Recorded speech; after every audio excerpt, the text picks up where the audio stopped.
Los martes a las 8:30 en El Balance nos vestimos de gala para recibir los debates Transforma España.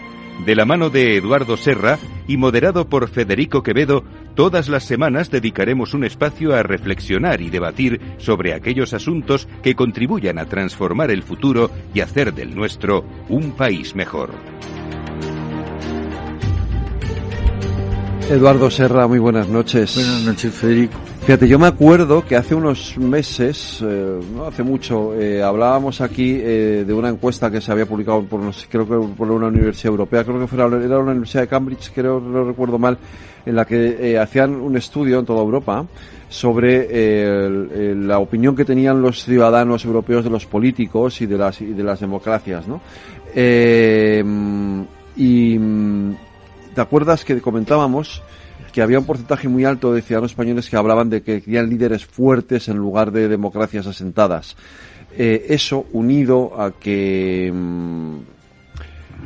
en el Centro de Investigaciones Sociológicas, en su barómetro habitualmente, ahora ya menos, ¿no? Pero hubo una temporada durante mucho tiempo cuando hablaban de los problemas se más preocupaban a los ciudadanos, siempre aparecían los políticos como uno de los primeros problemas. ¿El segundo o el tercero? Siempre era el segundo o el tercero. Ahora es verdad que con la pandemia y todo eso y con la guerra, por supuesto, eso cambia un poco, pero sigue siendo aún así uno de los problemas que más preocupa a los ciudadanos. Vamos a hablar de eso, de los políticos. Hay una paradoja, y es que en esas encuestas sobre estima social, la gente menos considerada por la opinión pública son los elegidos por la sociedad. Políticos y sindicalistas ocupan, y sin embargo, los militares, las fuerzas de seguridad del Estado, los médicos, los catedráticos, que no son elegidos, tienen mejor. Uh-huh. Pues un poco, el planteamiento era el siguiente. Una democracia, que quiere decir el gobierno del pueblo, se asienta básicamente en dos pilares. Un pilar son las elecciones, que se articulan mediante partidos políticos, y otra es la Constitución. La Constitución es esencial para proteger a las minorías, estableciendo una serie de derechos fundamentales y estableciendo la otra cosa, como decía Lord Acton, es necesario que el poder limite al poder, estableciendo la división de poderes. Eso yo creo que demuestra, y esto hay que dejarlo claro, cuando vamos a hacer una crítica de la clase política hay que dejar muy claro que el parlamentarismo es, en el estado de la humanidad, el mejor sistema de resolver los problemas, que es por la palabra, no por la fuerza, no por la violencia, no por el engaño, sino por medio de la palabra. Luego, hoy por hoy los partidos políticos son imprescindibles. ¿Qué pasa? En España la democracia y el constitucionalismo ha llegado tarde y a duras penas. Hemos tenido en el siglo XIX y XX 10 constituciones, cerca de 10 constituciones, hemos tenido 3 guerras civiles y el sistema actual nace en 1978. Y esto, no, a mi modo de ver, es bueno recordarlo porque es hace 43 años de vida de la Constitución, que por otro lado es la única Constitución de nuestra historia, quitando quizá la de 1812, que se hace por consenso. Recogía los anhelos, los deseos de la gran mayoría de la población. Y eso hace que merezca un respeto que, aunque a veces parezca que no lo tiene, yo creo que es esencial el haber sido una constitución de consenso. Se hace la Constitución en medio de la transición, que es un proceso de reconciliación de las distintas facciones políticas que había en España, y por eso nace una Constitución de consenso. Con problemas, sin duda, pero la Constitución, y a lo mejor no es malo recordarlo, la hacen gente que viene de la sociedad civil, y unos cuantos que venían del exilio exterior o interior, porque estaban prohibidos los partidos políticos y entonces se acababan de rehabilitar, y tanto el PSOE como el PC venían, de las cavernas del exilio interior o exterior, mientras que UCD, AP y sobre todo los partidos de la derecha, alguna excepción, venían de la sociedad civil, con alguna excepción notoria, pero normalmente era gente que venía. Los partidos se nutrieron de esta gente de la sociedad civil y de algunos políticos que venían de la clandestinidad. Esa Constitución tiene, a mi modo de ver, unos caracteres que no son buenos. no son positivos. Listas cerradas y bloqueadas. ¿Por qué se hacen listas cerradas y bloqueadas? Para evitar el multipartidismo, que había sido una de las causas del desastre de la Segunda República. Y otra cosa que no es positiva, por lo menos desde mi punto de vista, es el haber dado la cabida desmesurada a los partidos nacionalistas, es decir, partidos que no creen en España y que, sin embargo, ocupen la cabecera de España, que es, como de cualquier democracia, que es el Parlamento. Y también tiene algunas condiciones positivas que no se cumplen. Para mí es esencial el mandato de la Constitución de que los partidos políticos tienen que tener democracia interna y no la tienen, ¿no? Entonces, esto que nace así en los años de la transición, los partidos políticos van creciendo y al propio tiempo se van cristalizando, se van haciendo leñosos, como estudiábamos en botánica. Se ha preferido la lealtad a la competencia profesional, eso ha llevado a un descenso del nivel. Ha habido un intento, a veces notable, de menoscabar la división de poderes al legislativo con medio de las mayorías absolutas y al judicial, lo estamos viendo hoy, es decir, que no se ponen de acuerdo porque ellos quieren elegir a parte de la judicatura, del órgano de gobierno de la judicatura.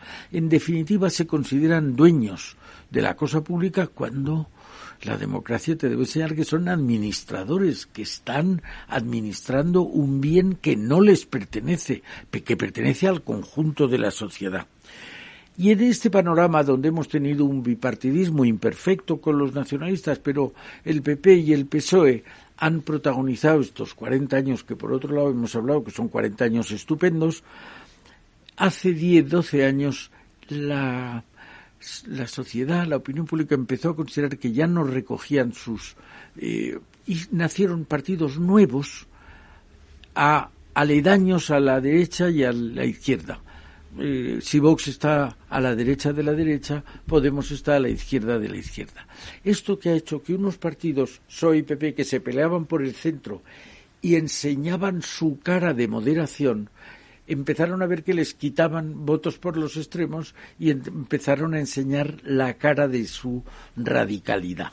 Y eso ha llevado a un ambiente en que hoy se parecen más el Parlamento, que hace unos años era el centro de la vida política.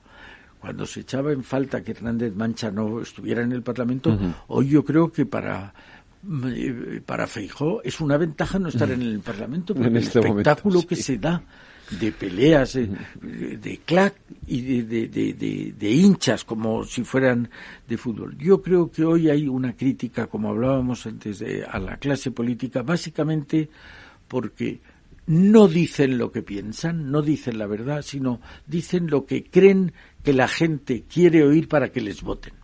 Y en ese mismo sentido están, por lo que decíamos antes, están ofreciendo la cara de la confrontación, de la discordia, de la pelea a una sociedad que después de estos 40 años ha mostrado la mejor cara de moderación, de reconciliación, tal. De manera que hoy yo creo que hay una serie de puntos que creo que podemos hablar de la clase política y cómo podemos arreglar la situación de la clase política. Y lo vamos a hacer de la mano de dos grandes amigos por los que además siento una profunda admiración. Victoria Prego, periodista especializada en la transición española, con una carrera que empezó en Televisión Española, en Radio Nacional, directora adjunta de la Dirección del Mundo, adjunta a la dirección y fundadora del Independiente con Casimiro García Vadillo, y José María Brunet, que es periodista, en fin, ha estado toda su vida, o casi toda su vida, en La Vanguardia, llevando información política y judicial, y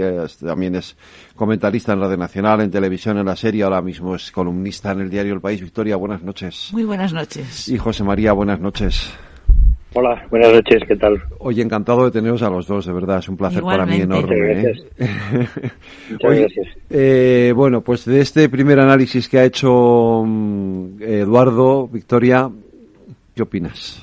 Bueno, yo tengo que suscribirlo, realmente de la cruz a la raya, porque es así, ha hecho una especie de disección de los problemas que ahora mismo nos acometen, y es así.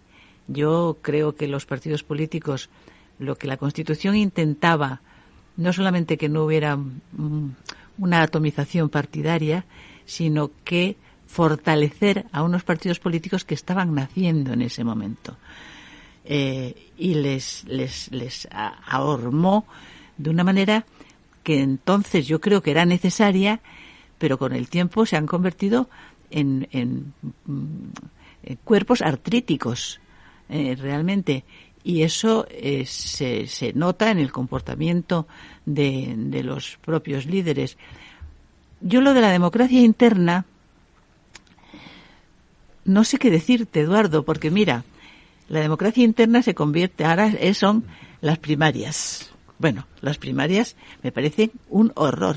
Son armas de doble filo, por la siguiente razón. Ahora resulta que entre el líder y las bases no hay nadie. No hay los estamentos intermedios de control y de transmisión de valores. No los hay, ha desaparecido. Está el líder con el pueblo, digamos, como los dictadores. Eso igual. Entonces, a mí las primarias me parecen una fórmula de democracia interna, dicen ellos, nefasta completamente. Yo recuperaría la democracia representativa de los partidos políticos, además de la vida política española. En ese sentido, eso por un lado. Y en segundo lugar, la profesionalización del político ha sido nefasta. Porque hay políticos que no han pagado la seguridad social en su vida. O sea, que no han cotizado en su vida, que han entrado en las nuevas generaciones o en las juventudes, como se llamen, y han ido escalando tal. ¿Qué pasa? Que como son listas cerradas, el amo de tu vida y de tu destino es el jefe, a cuyo jefe no se le puede toser, porque si le toses, te quedas fuera. Entonces, es gente que hace la vida, su vida profesional consiste en hacer vida de partido. Y eso empobrece extraordinariamente, porque yo soy muy partidaria de las puertas giratorias, pero mucho, que es un pecado ahora, por lo visto, decirlo. Sí. Pero yo creo que las puertas giratorias son maravillosas. Es decir, que desde la vida civil se integren en la política gentes formadas, con criterio, con distintos puntos de vista y tal. Pero claro, también hay que decirlo, para eso hay que encontrar mártires o héroes que consientan en dejar de ganar dinero para convertirse en unos sospechosos de principio empobrecidos. ¿Qué pasa? Que las puertas giratorias no dan mucho resultado porque, insisto, hay que tener madera de héroe para salir de la vida privada exitosa, sea el padre, para entrar en un partido político que no te va a dar nada más que exigirte que digas amén Jesús a todo, que ganes poco dinero y que encima corras muchísimos riesgos de que te acusen de corrupto. Cierto.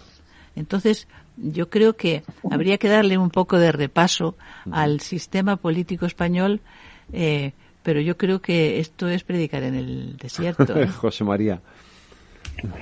Bueno, ¿qué tal? Buenas noches y un saludo a todos. A lo mejor he hablado mucho.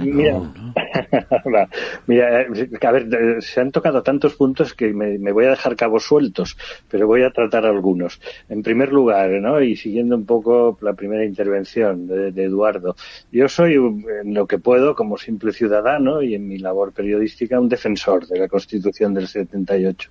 O sea, a mí me ha disgustado, por ejemplo, que en las últimas fases de nuestra vida política se haya cuestionado con descalificaciones sobre la casta, sobre el régimen del 78. Ese tipo de cuestiones a mí me parece que son muy criticables porque tampoco ofrecen una alternativa, ¿no? Que ha habido personajes de nuestra vida política que se han instalado simplemente en la labor de derruir y no en la de construir. Y bueno, pues creo que tampoco han tenido un gran éxito en ello, pero que sí que han generado, ¿no?, incertidumbres, dudas en muchas personas que pueden creer que realmente aquí hay que hacer una especie de tabla rasa. Y yo creo que no, que tenemos unas bases muy sólidas para organizar la convivencia. yo creo que, a ver, el distanciamiento de la política empezó relativamente pronto. Es decir, no se puede comparar, ¿no? El ambiente de la sociedad española de los años 70 con las etapas inmediatamente posteriores de lucha política abierta, de desgaste, en definitiva, del ejercicio del poder, bueno, que provocó aquello que inicialmente se llamó el desencanto. Sí. Fue una palabra de mucha moda. Claro. Primero el consenso y después el desencanto. Relativamente pronto del desencanto, como si la sociedad española saliera de una etapa de encantamiento. En el 79 se hablaba de desencanto. Ya se hablaba de desencanto. Bien. Por eso. Que no pensemos que los problemas, todos los que vivimos ahora, son extraordinariamente nuevos, ¿no? La democracia, pues sí, claro, genera a veces decepciones, ¿no? No se obtiene las respuestas que se querría y, digamos, en tiempo útil. Yo creo, de todas formas, a ver, que lo peor que nos ha pasado en los últimos años ha sido que el sistema de partidos, pues no sé si decir que ha explotado, pero que ciertamente se ha convertido de lo que vosotros llamabais bipartidismo imperfecto en una serie, ¿no?, de nuevas organizaciones que llegaban precisamente prometiendo maná, los cielos. Sí. Bueno, eso de que se puede tocar el cielo, en fin, ese tipo de cuestiones, de planteamientos de promesa de paraíso que se ha visto pues que no existían, ¿no? Y yo en ese sentido, ahora que hay, digamos, gentes pues honradamente, muy seriamente preocupados por la extrema derecha, por la posibilidad de que Vox tenga un papel muy fuerte en la política española, con planteamientos radicales, pues yo diría que tiempo al tiempo, porque ¿qué ha ido ocurriendo con las nuevas propuestas políticas de Podemos, por ejemplo, o de Ciudadanos? Que de alcanzar 5 millones de votos o rozarlos, pues ahora están en unas expectativas electorales muy inferiores. Yo creo que los fenómenos estos de los nuevos partidos que le hicieron la vida más complicada al PSOE por un lado y al PP por otro, porque también Ciudadanos compitió seriamente con el PP durante unos años, pues han sido fenómenos que se han ido reconduciendo por el rozamiento con la realidad. Entonces veremos lo que ocurre con respecto a Vox y dependerá mucho de la agilidad de los dos grandes partidos, de los que lo han sido y lo siguen siendo. Es decir, ellos pagaron sus errores. Yo creo que la reacción de la sociedad española al girar la vista hacia otras fórmulas que llegaban era precisamente la promesa de una mayor limpieza, de que, por ejemplo, en el tema de la corrupción, en el que tanto PSOE como PP tuvieron sus problemas, ¿no? El PSOE queda muy atrás, ¿no?, pero que fueron muy agudos. Bueno, todavía está pendiente la sentencia del Supremo sobre el ERE y los expresidentes del PSOE. Todavía está ahí. Sí, pero digo que quedan atrás porque son fenómenos como el PP, que se queja de que Gürtel también le ha quedado atrás, claro, pero siguen ahí, siguen machacando en los tribunales cuando los hechos son de hace 10, 12, 15 años. Por tanto, han tenido que pagar un precio. Yo creo que, en fin, es muy probable que en las próximas elecciones se produzca una cierta vuelta a la confianza en los partidos mayoritarios tradicionales, digamos, en busca de formas más suaves, diría, de la política y no basadas en la estridencia que tiene todo que ver con lo que estabais comentando de la vida parlamentaria. Yo, mira, en mi WhatsApp tengo una foto que me hice el día de la proclamación del rey Felipe VI en el Congreso, donde se ve la tribuna al fondo, y la mantengo porque yo siempre digo así en plan pues de comentario coloquial que el Parlamento es mi institución favorita, porque creo como Eduardo que es el escenario, ¿no?, de la vida política y el lugar en el que pueden fraguar los acuerdos y las alianzas. En un sistema como el nuestro, además, oye, y voy terminando, en el que los pactos son muy importantes teóricamente, porque en España no votamos al presidente, votamos a un partido y luego tiene que ser el Parlamento, el Congreso, el que le ofrezca la confianza y él se la gane. Es decir, el Parlamento es tan esencial que elige al presidente. Se diría que no lo elegimos nosotros. Y tanto es así que podría resultar, y ha sucedido en diversas instituciones, que un partido sea el más votado, por eso se vuelve a hablar de que vote el que gobierne el que tenga más votos, y que sea desplazado del poder porque hay una alianza entre otros. Bueno, pues eso pasó desde el año todos 79, esos problemas merecen una reflexión, pero nuestra democracia está viva, palpitante, y yo no he perdido para nada la confianza en el sistema. De hecho, perdonad, que solo quería hacer este alegato. Podría pasar, que no ha pasado, esto sí que no ha pasado, pero podría pasar que se presente un candidato a la presidencia del gobierno en unas elecciones, gane y luego sus propios correligionarios decidan elegir a otro como presidente del gobierno y que no sea él, porque no es presidencialista, es representativo, con lo cual esto incluso podría ocurrir, o sea, no ha pasado, ¿no? Y no es difícil que pase, pero, de todas maneras, esto la gente no lo sabe, ¿no? Yo, que era muy de decir viva el bipartidismo, porque yo soy de viva el bipartidismo, creo que ha habido intentos equivocados de lo que se llamó la nueva política, que consistía en la vieja política, pero con más gente, nada más. El Podemos va cuesta abajo, y yo creo que su destino, a menos que el PSOE les eche un anzuelo y los recoja en la persona de Yolanda Díaz, que a ver si se traduce en algo, porque el espacio de Yolanda Díaz no es más que Yolanda Díaz, que yo sepa en este momento, pero bueno, que el PSOE es letal, pero además va para abajo. Ciudadanos, que yo creo que era un partido necesario, un partido bisagra, un partido liberal, que es lo que nos ha faltado desde el comienzo de la transición, porque los dos partidos grandes se han comido con patatas sistemáticamente al partido bisagra. Se comió CDS. Al CDS, se comió al partido de Roca, el partido reformista, UPyD. Se ha comido a UPyD de Rosa Díez y se ha comido a Ciudadanos. Ciudadanos por sus errores. Yo creo que Ciudadanos ha sido por sus errores.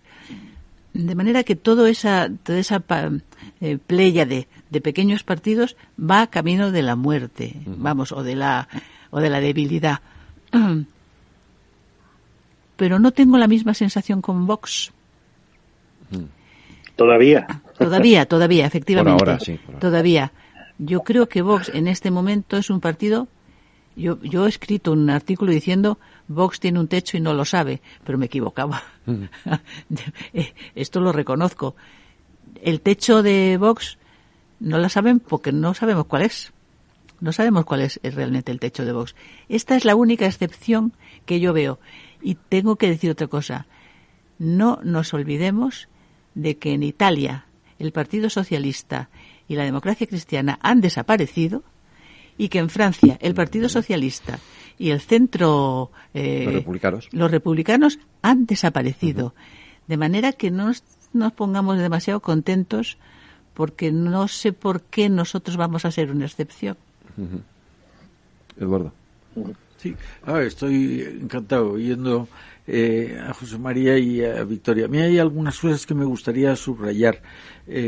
Yo creo que las puertas giratorias es lo que vivifica la vida política. ¿A que sí? Si tú cierras las puertas giratorias, ahogas al partido, estás al país. Creando la casta, que ya no se irá nunca porque no tiene a dónde irse. Claro. Y hará todo lo que sea necesario, si es que no lo han hecho ya, para seguir ahí. De manera que yo creo que eso es. Segundo, no es solo el dejar de ganar dinero por irte a la política, que hay mucha gente que está dispuesta a eso. Es que, aparte de que te acusen de corrupción, es que tu labor queda que si un señor levanta un dedo tienes que votar que sí, si levanta dos tienes que votar que no, y si levanta tres tienes que abstenerte. Oiga, no me ponga en esa tesitura porque es que así sí que no me voy. Si de hacer la política es votar lo que te dice un señor. Y no opinar. Entonces, eso no puede ser. Yo creo que, ha dicho José María, y creo que es lo fundamental, el hacer tabla rasa es la mejor demostración de la inanidad de un país. Cuando lo que se está haciendo en los países desde hace muchísimos años, desde antes de la democracia, es un acervo común que al final constituye la cultura. Oiga, ¿eran democráticas las catedrales? No me cuente eso, porque las catedrales valen... No solían, no. No solían. No, pero quiero decir que no juzguemos el pasado con los criterios de hoy. La política, la vida en comunidad, lo que va haciendo es crear un acervo común que la misión de cada uno es irlo mejorando, irlo aumentándolo, para que las siguientes generaciones disfruten. Y hay una cosa que me gusta, fijando últimamente. En España tuvimos un intento como este hace casi 100 años. 1875 empieza con Cánovas y Sagasta un sistema de 2 partidos, una monarquía recién restaurada. Sí. ¿Esperamos? Sí, déjame, porque tenemos que ir un momento de publicidad y lo retomas. Monarquía recién restaurada, ha dicho. Monarquía recién restaurada, eso es.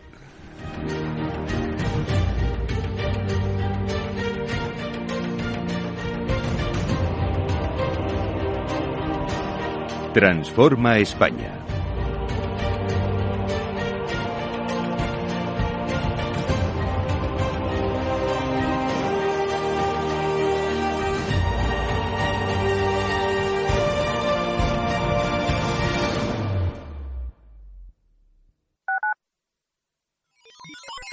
Los robots escuchamos Capital Radio. Es la radio más innovadora. Oímos a Saragot, con Luis Vicente Muñoz. Ahí le has dado. Esto es Capital Radio. Di que nos escuchas. ¿Está pensando en montar una empresa pero no se atreve a dar el paso en solitario? ¿Busca una marca conocida y consolidada que le respalde? En Franquiciados le ayudamos a elegir el negocio que más se ajuste a sus necesidades. Franquicias de éxito, innovadoras, de baja inversión. Los miércoles a las 12 en Capital Radio tienen una cita con el único programa de radio de España especializado en la industria de la franquicia. Franquiciados, con Mabel Calatrava.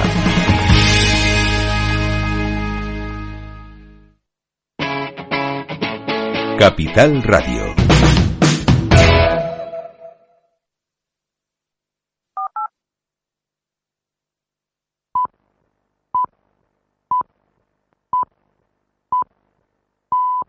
Transforma España.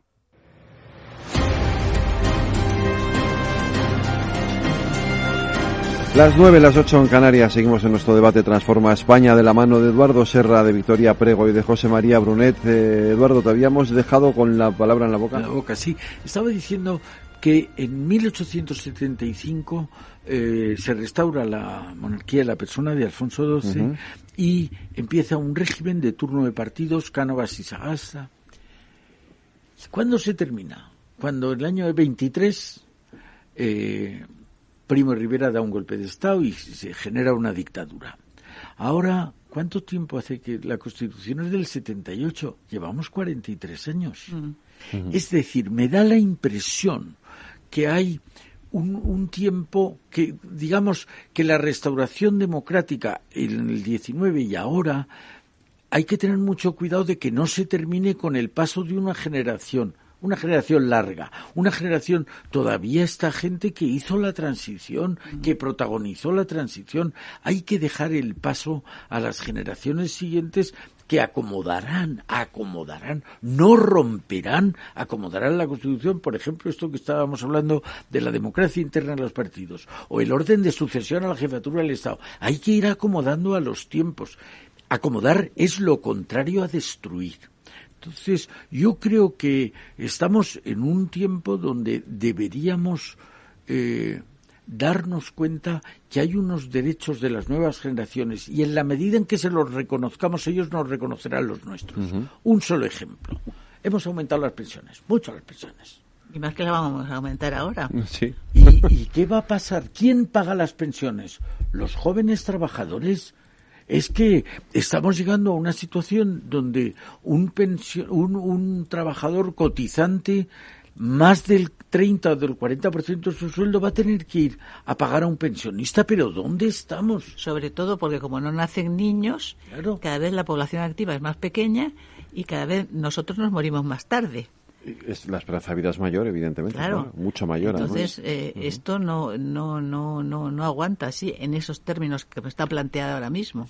Es verdad. Yo creo, a ver, que con respecto a experiencias históricas anteriores, bueno, la gran diferencia, aparte de digamos, la realidad de la sociedad española en este momento, ¿no? La cantidad de universitarios, en fin, pensemos que España al inicio de la Guerra Civil tenía un índice de analfabetismo que yo creo que superaba la mitad de la población. Sí. En los años 30, ¿no? O sea, ahora pues es una sociedad en muchos aspectos madura y consciente de la importancia de vivir en democracia, de tener que defender los derechos y naturalmente también de cumplir las obligaciones, aunque esto a veces hay gente que titubea, pero Eso menos. en definitiva eso menos, por eso digo que hay gente que titubea. Pero bueno, digamos una sociedad perfectamente homologable, y la palabra Europa tiene para nosotros una importancia fundamental, nos ha ayudado en la transición democrática y yo creo que es un factor de estabilidad y por eso pues ahora hemos asistido, ¿no?, a las elecciones francesas con cierta inquietud, porque después de lo que pasó con el Reino Unido y el Brexit, pues claro, tener una Francia donde se debilitara el espíritu europeo pues podía ser un gran problema. Pero yo creo que aquí la sociedad ha cambiado tanto que eso explica los 43 años. Y también explica que quienes hayan venido a la vida política con ánimo de bulldozer para tirar paredes, pues han visto que las paredes se resistían, que no es que sean muros, pero que tienen solidez y que por tanto esos intentos de aquí hay que tirarlo todo abajo, pues no han encontrado eco. Yo sobre otras cuestiones que habéis tratado, a ver, Yolanda Díaz y el futuro de Podemos, yo creo que depende mucho del PSOE. Es decir, bueno. Claro, y lo mismo digo de Vox y el PP, porque es que la veo estuvo como dentro número 2 del PP. Quiero decir, ¿cuál es la procedencia de Abascal? Es decir, yo creo que los dos grandes partidos tienen una gran responsabilidad en cuanto a saber conectar con su electorado tradicional. A Yolanda Díaz lo que le puede ocurrir, si no anda muy lista, es que acabe, digamos, en los 2 millones de votos que tradicionalmente tenía Izquierda Unida. ¿Que eso da una representación parlamentaria? Pues sí, y muy digna y naturalmente pues con eso podrá formar grupo parlamentario. Pero cuidado, porque sus ambiciones eran otras, las de Podemos en general y las de Yolanda Díaz, que no es exactamente Podemos en particular. Luego, yo siempre, en fin, he oído decir y creo que la experiencia nos lo demuestra que las elecciones se ganaban por el centro. Es decir, que las opciones que proponen soluciones supuestamente, ¿no?, supuestas soluciones más radicales. Pues no consiguen, digamos, llegar al primer puesto del podio, ¿no?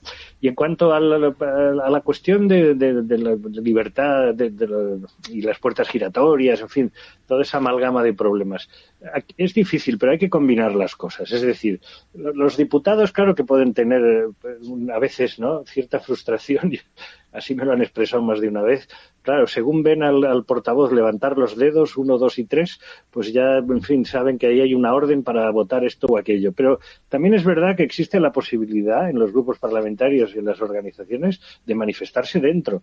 La experiencia nos demuestra que cuando hay un uso, digamos, equivocado de esa libertad, pues a los partidos se les castiga mucho cuando hay síntomas de fuerte división.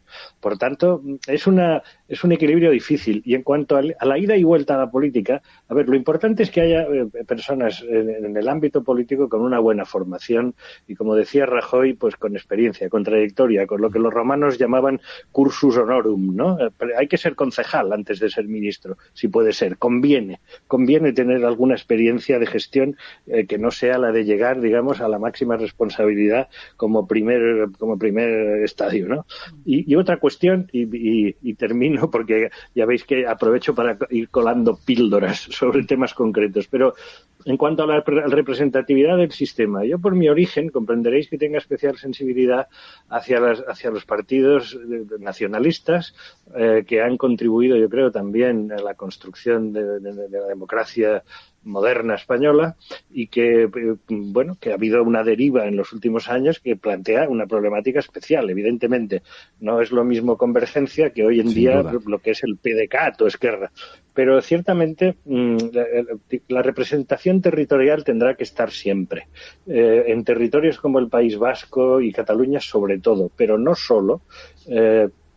Pensemos en cómo está haciendo política hoy en día la presidenta de Madrid, reivindicando Madrid como espacio de libertad y buscando una identificación con el ciudadano de Madrid que diría que pertenece a cierta escuela nacionalista y que han hecho muchos políticos en Andalucía en algunos momentos, ¿no?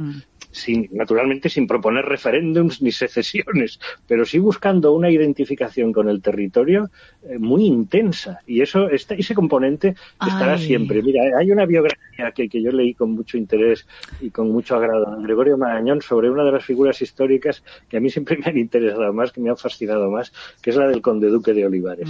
El conde duque de Olivares, cuando pierde el favor del rey Felipe IV y, bueno, pues tiene que acabar su vida lejos del ejercicio de poder que tuvo todo en su mano durante 20 o 25 años, escribe que su mayor frustración de su larga etapa de gobierno ha sido constatar que en España existe un fenómeno de división, así lo escribe, división y sequedad de corazones.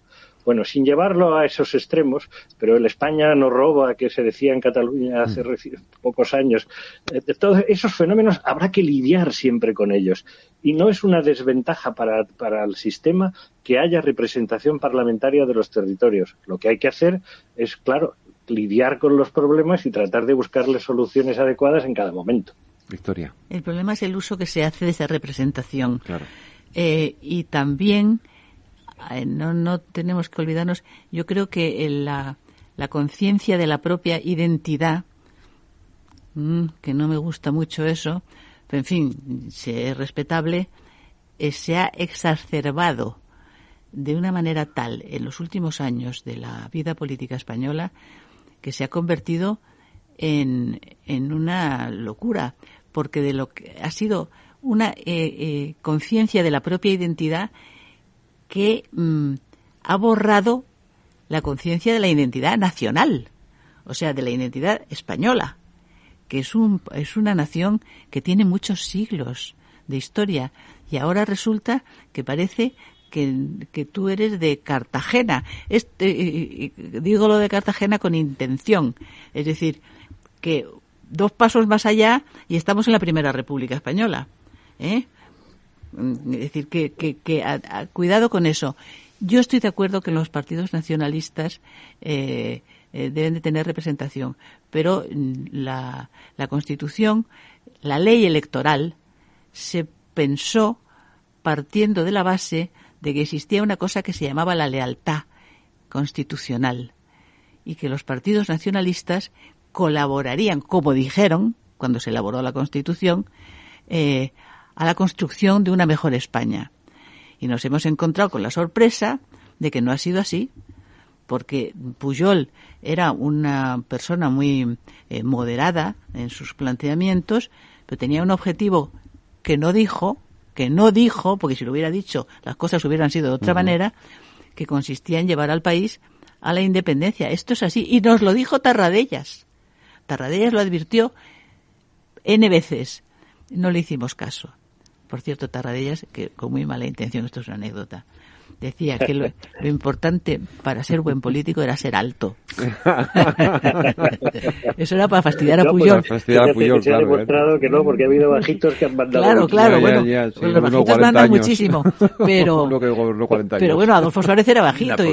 Y Napoleón era bajito, Salchaga era bajito. Es decir, pero él decía eso con su intención. Bueno, lo que quiero decir, que el problema de los partidos nacionalistas es que sobre representación parlamentaria ha tenido una traducción negativa, porque ha consistido en tener sometido al poder central, al que se le retiraba el apoyo, a menos que se cediera en todo lo que exigía el poder nacionalista. Pero entonces, eso Victoria, es una deslealtad. Vamos a parar a otra cuestión, digamos, siguiendo el hilo de tu razonamiento. ¿Es que no estás de acuerdo o qué?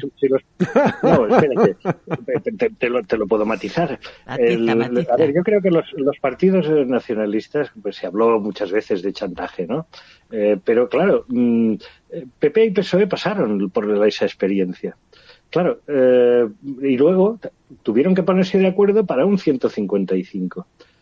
Yo les preguntaría, si estuvieran aquí con nosotros, algunos dirigentes que tomaron decisiones en esas épocas de pactar y de aceptar esos acuerdos que permitieron ese viaje hacia posiciones más radicales, ¿no?, de lo que en su momento se llamó el nacionalismo moderado, ¿por qué aceptaron esos acuerdos? ¿Y por qué no hablaron entre ellos? Ahora se vuelve a hablar de diálogo con Feijóo, con Sánchez, a ver cómo saldrá el experimento, pero PP y PSOE, ¿por qué tuvieron que esperar al extremo de tener que aplicar un 155 y no hablaron antes para tratar de sustraerse a la evolución de los acontecimientos? Pues yo creo... Oye, mira, Victoria, yo te cuento una anécdota. Cuando Aznar lleva a cabo los llamados pactos del Majestic en el año 96, uno de los ministros de su primer gobierno, de Aznar, me dice: ostras, nos estamos equivocando con estos pactos. Estamos retirando prácticamente a las fuerzas de seguridad del Estado de Cataluña. Fue la desaparición del Estado en Cataluña. Una policía autonómica que va a ser la que tenga el control del territorio. Es un error que lo pagaremos muy caro. Y fue un pacto que aceptó Aznar. Fue el de la ley de normalización que no es una persona sospechosa Aznar, de querer la independencia de Cataluña. Pero eso es porque, José María... ¿Por qué se aceptaron esos acuerdos? Pues es muy clarísimo, porque si no, no gobernaba. Claro. Es decir, es que los partidos nacionalistas han ocupado un lugar tan grande en el panorama parlamentario que se han convertido en los amos del partido que ha ganado las elecciones. En los amos, literalmente. Y lo que pasó con José María Aznar es que Pujol y Arzayus, que también pactó con Arzayus, pero no lo necesitaba. Pactar con el PNV fue un gesto torero de Aznar, pero pactar con Pujol sí lo necesitaba. Sí. Es más, que yo se lo dije, no le gustó nada el otro día, hace ya unos meses. Además de esos pactos que todos conocemos, había pactos no escritos, según los cuales Convergencia y Unión, es decir, Pujol, era dueño y señor de la educación en Cataluña. Y la normalización lingüística. Estas cosas. Bueno, en definitiva, es que está no está suficientemente pensado la distribución de la representación territorial en España. Sobre todo porque se pensó, de verdad, que existiría la lealtad constitucional y no ha existido. Otra anécdota. Gregorio Pérez Barba, en un aniversario de la Constitución, estábamos en un set de estos de televisión española y venía él y se me acerca y me dice bajito: ¿tú no crees que deberíamos ya empezar a hablar de traición? Esto dijo Gregorio Pérez Barba, padre de la Constitución.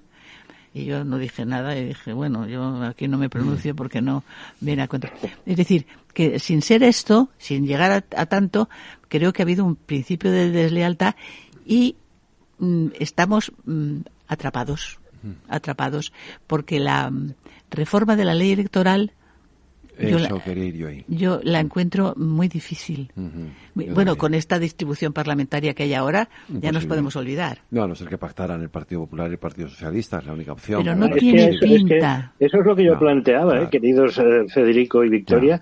Si el PP y el PSOE, antes de llorar, ¿no?, ante la leche derramada, no podrían anticipar soluciones, buscando acuerdos entre los dos grandes partidos. Pero es que yo creo que hay que pedirles también esa responsabilidad. No basta con decir los nacionalistas son muy malos porque han evolucionado hacia la deslealtad. Bueno, ¿y ustedes no tenían ninguna barrera de solución?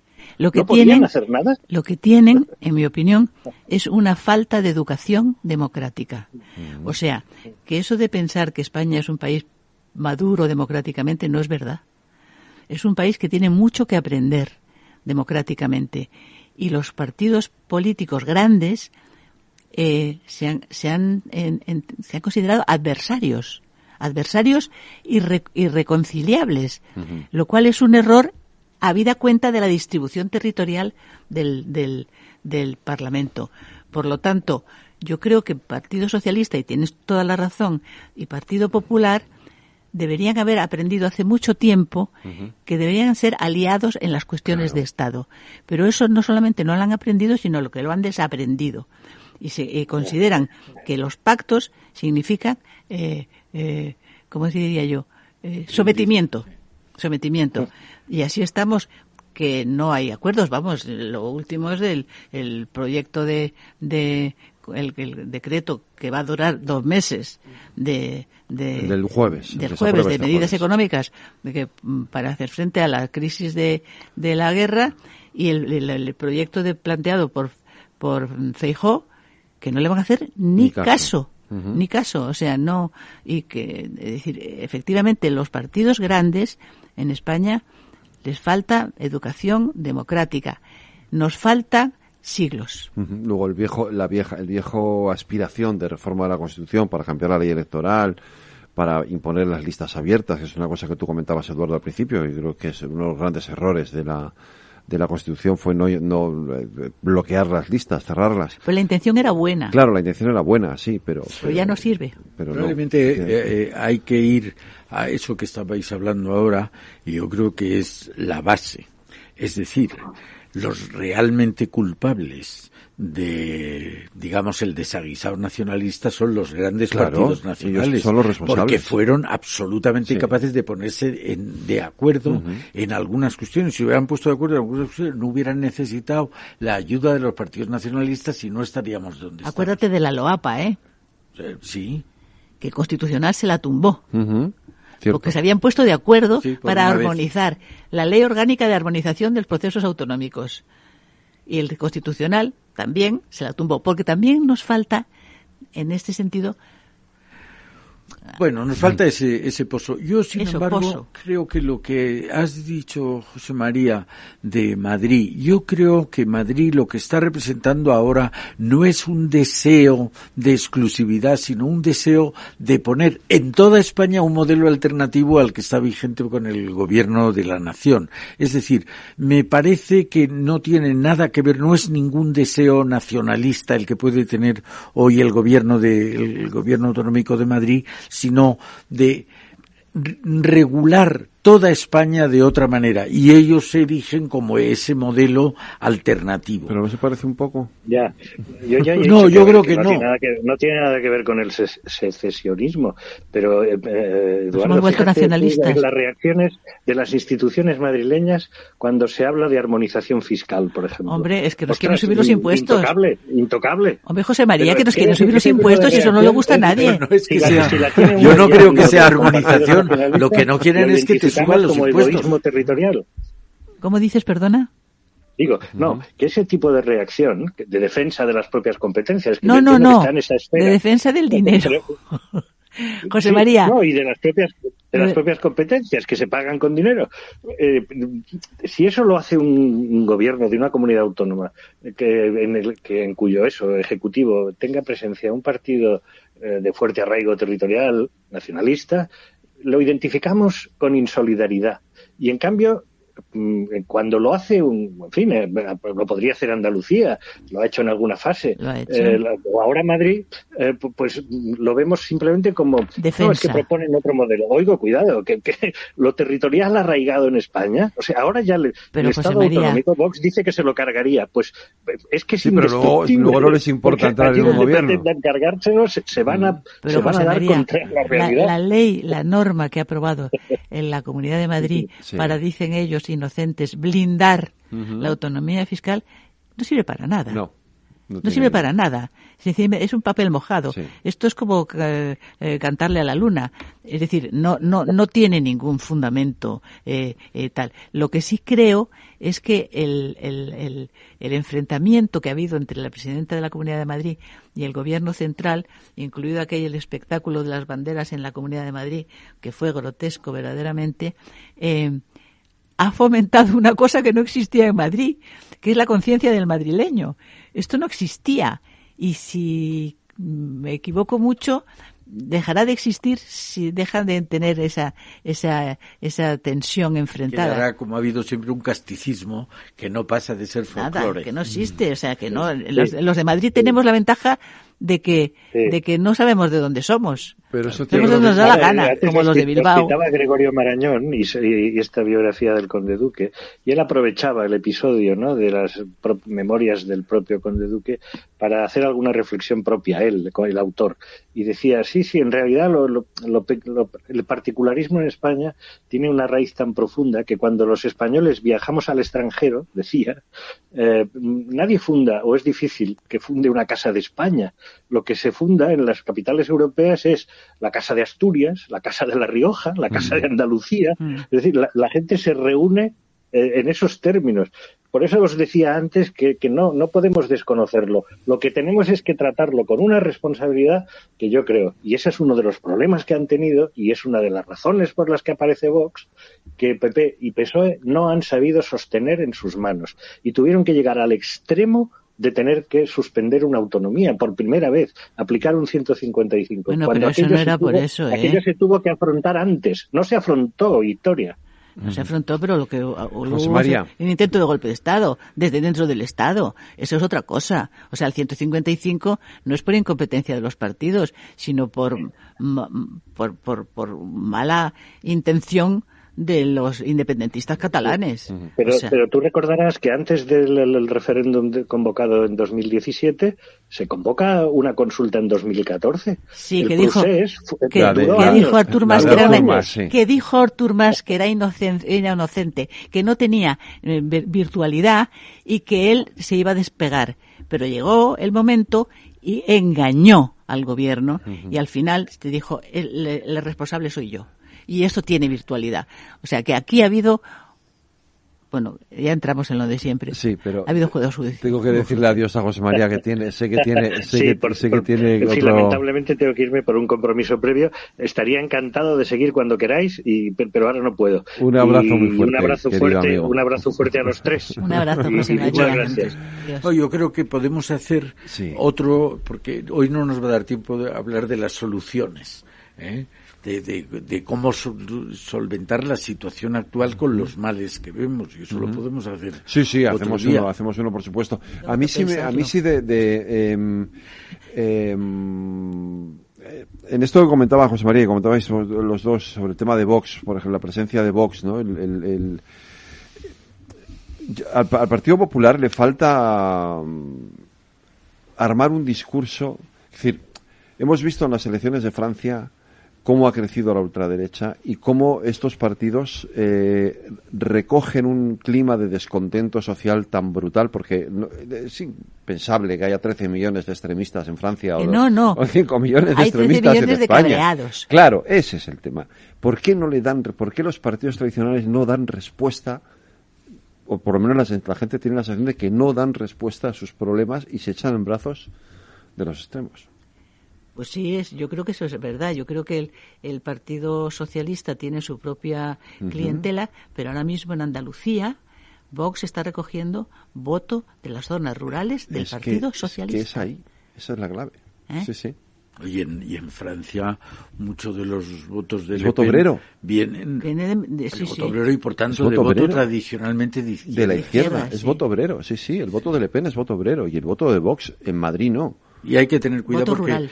Una gran parte del voto de rural. Hitler también era de la extrema izquierda, era voto comunista. Sí. O sea, que eso hay que tener cuidado, porque eso de resolver la situación llamando fascismo simplemente al que hace un voto es no darse cuenta de cuál es la realidad. Sí. Y eso es todavía más importante que dar soluciones. Lo primero que tienes que hacer, y esto es algo predicable de todo, ¿por qué mucha gente de esta que ha llegado?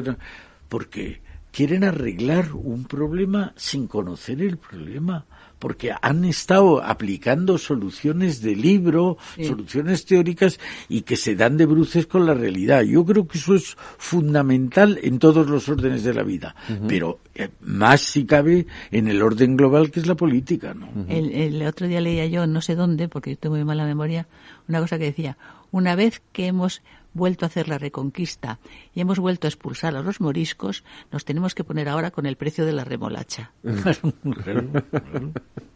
Pues esto es lo que pasa con estos partidos, que tienen grandes planteamientos, grandes ideas, apelan a los sentimientos, pero gestión no se le ha conocido a Vox todavía. Vamos a ver qué hace. Vamos a ver qué pasa. En esto. Tendrán que serán muy cuidadosos en hacerlo muy bien y en no crear tensiones, porque ahí se juegan el futuro. Y porque han visto los otros partidos novedosos que han tocado poder, donde van yendo, que tú estabas diciendo que están desinflándose. Lo que le pasaba a Podemos. Eso es. En cuanto llegan al poder y moderan su discurso... Se ponen a la remolacha, claro, y en ese momento ya no es lo mismo. No, claro, entonces el elector dice, pues al final de esto es para qué me sirven. Si al final hacen lo mismo que los de antes, pues vamos a seguir volver otra vez a los de antes, ¿no? Eso debería ser digamos el camino lógico, pero tampoco sé si es así, ¿no? Sobre todo, en fin, luego está esto de los cordones democráticos, los cordones sanitarios, que nos ponemos aquí muy... Yo soy muy enemiga de eso. Yo también, porque además no puedes poner un cordón democrático, un cordón sanitario a millones de personas, ¿no? En fin, habrá que... Pero además, sobre todo, porque se ha demostrado inútil. Claro, no sirven de nada, ¿no? Porque tanto que viene la ultraderecha, la ultraderecha no hace más que crecer en Europa, no hace más que crecer. Con tanto que viene el lobo, pues el lobo está gordísimo y estupendo. Sí, muy bien alimentado. Muy bien alimentado. Pues Victoria, Prego, Eduardo, hacemos eso, Hacemos eso. Hacemos Otro una día hablamos segunda de entrega, si os animáis los dos. Yo es que no se me ocurre. Tengo que pensarlo mucho. Reformas de la Constitución, sin reformas de la Constitución.